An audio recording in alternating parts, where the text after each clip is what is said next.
sheekhna miyahay mala garhka adigu aragtay la ansixiyo aynu jaranjarooyinkeennii caadiga ahaa aynu marino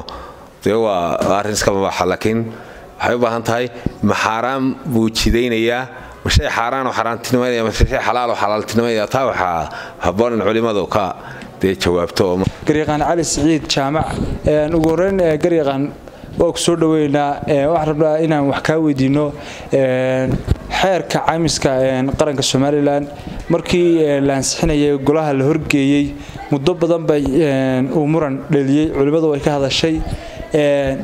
isjiid dheer kadib xildhibaanadu way ansixiyeen laakiin ilaa hadda madaxweynuhu ma ansixin xildhibaanaduna waxay ku doodayaan xeer aan dhaqangal ahayn oo madaxweynuhu aanu ansixin inaanu sharciyadiisu dhamaystirnayn in lagu sii shaqeeyo inay sharci darro tahay arintaas bal dadka u iftiimi iyo muranka xeerka caymiska wali ka taagan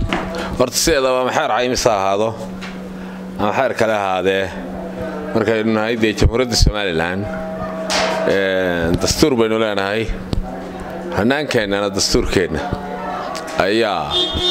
dee ah heshiiskii bulsho ee ahayd in lagu kala socdo marka dhaqangalka xeerarkeena waxay maraan afar jaranjaro ama saddex kow deen golaha wakiilada ansixiyo golaha gurtida inuu maro madaxweynuhuna saxeexo faafinta rasmigaana lagu soo saaro marka uu intaas sameeyo ayuu dhaqangal yahay markaasa lagu dhaqmaya marka isagoo jaranjarooyinkii wax ka dhiman yihiin xeerna ma bannaana in lagu shaqeeyo ama dad lagu wacyigeliyo ama dee howlihii uu qaban lahaa iyo waajibaadkii isagu iyo responsibility isagu gudihiisa ku xusnaa in lagu sii camal falo ma bannaana marka waxaan baan ku soo koobayaa xeerku ilaa uu maro ama kacaymiska ahaado ama ku kale ahaadee kacaymiska xeerar kama duwana waa in dhaqangalkiisu dhammaystirmo waa in madaxweynuhu saxeexo dabeedna faafinta rasmiga lagu soo saaro marka ayuu dhaqangalyahay garyaqaan xeerka caymisku ay dadku ka qayliyeen waxa ku jirta in qofku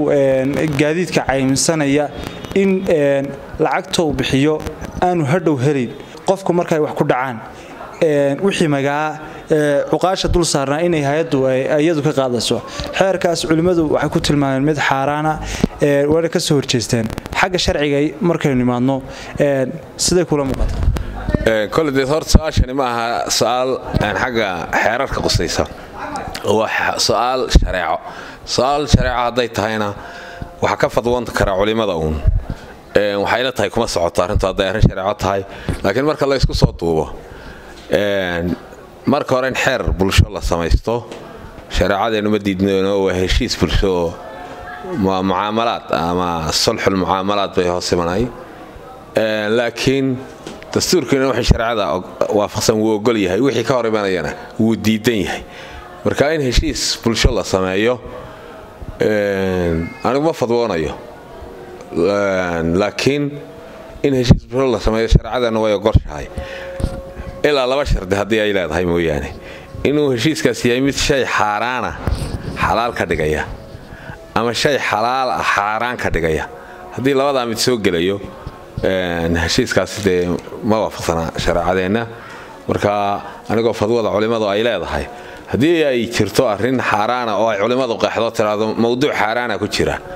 dee qaacidada unbuu imanaya haddii kale waa heshiis bulsho inama almu'minuuna calaa shuruudihim bay dee noqonaysaayo arrin iska mabaaxa waaga la wada ansixiyo aynu jaranjarooyinkeennii caadiga ahaa aynu marino dee waa arrin iska mabaaxa laakiin